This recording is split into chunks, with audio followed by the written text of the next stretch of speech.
Biasanya orang Oke. selalu punya alasan dia melakukan itu untuk kebaikan, Mhm. begitu ya Bu. Jadi saya jarang dalam hidup saya sebagai praktek saya menemukan orang yang berani mengatakan, Bu, saya bermasalah sama emosi saya karena saya suka melakukan kekerasan pada anak saya.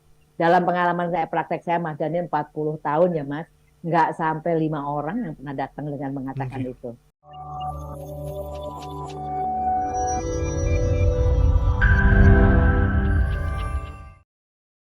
Bisakah memutus rantai kekerasan yang berulang, Bu? Bisa, ya harus berani Bu. Jadi prinsipnya gini, para aktivis anak terutama ya, Mhm. itu mencoba memang memutus rantai kekerasan. Caranya bagaimana? Ya dipisahkan dari pelaku. Jadi apa namanya, emosi yang muncul pada seseorang itu adalah tanggung jawab orang itu sendiri. Tapi kalau sampai anak menjadi korban, maka kemudian anak ini jadi sasaran pelampiasan.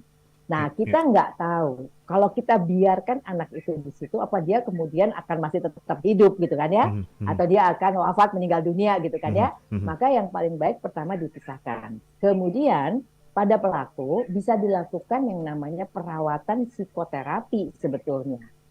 Jadi kenapa sih kok kamu tidak bisa melakukan pengendalian terhadap emosimu? Ini Bu, dalam bahasa psikologi kita bisa melakukan terapi emosi dengan Oke. catatan yang bersangkutan mau Ibu. Masalahnya saya melihat jarang banget loh orang yang mau. Biasanya orang Oke. selalu punya alasan dia melakukan itu untuk kebaikan. Mhm. Begitu ya Bu. Jadi saya jarang dalam hidup saya sebagai praktek saya menemukan orang yang berani mengatakan, Bu, saya bermasalah sama emosi saya karena saya suka melakukan kekerasan pada anak saya. Dalam pengalaman saya praktek saya Mas Daniel 40 tahun ya Mas, nggak sampai 5 orang yang pernah datang dengan mengatakan Oke. itu. Oke. Ya. Baik, ya, Nah, ya. tapi kepercayaan Ibu ini bagus, bisa Bu, bisa diperbaiki karena itu ada sebab yang menyebabkan orang tidak bisa mengendalikan emosi dan ada yang namanya kecerdasan emosi. Kecerdasan emosi itu bisa dipelajari Bu. Nggak gampang. Kalau orang itu udah dewasa tidak gampang, tapi bisa. Nah, yang penting si anak ini kita bawa ke tempat aman dulu Oke. karena dia tidak yakin lah. Kita nggak bisa meyakini bahwa dia akan aman kalau ada di situ. Mhm, mhm. Karena cetusan emosi kan bisa muncul kapan saja. Oke. Gitu.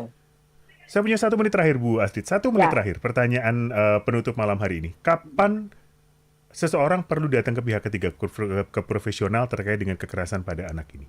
dia sebagai pelaku. Dianya, anaknya, dia sebagai pelaku, kapan butuh orang ketiga sebagai dari Eh, profesional, Bu? Sama dengan semua perilaku, Mas. Pada saat itu sudah tidak terkendali.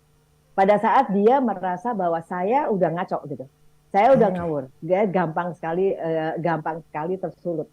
Dan kalau kalau kita ngelihat, kalau anak kita lihat sudah sangat tersiksa. Jadi kalau kita lihat nggak beres ini bolak-balik anak ini kena gitu ya, dan harusnya tidak begini. Nah, kita apapun yang terjadi kita ambil, kita coba lakukan intervensi.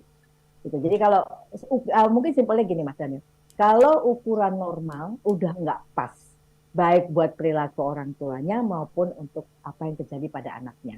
Normalnya orang marah nggak seperti itu. Normalnya orang menegur anak, mendisiplin anak tidak seperti itu. Nah, konteks normalnya ini apapun, tetapi yang secara umum tidak biasa, gitu Mas Dani. Baik. Nah, kembali lagi kan bias ya, Ya, ya. ngukurnya susah banget gitu loh.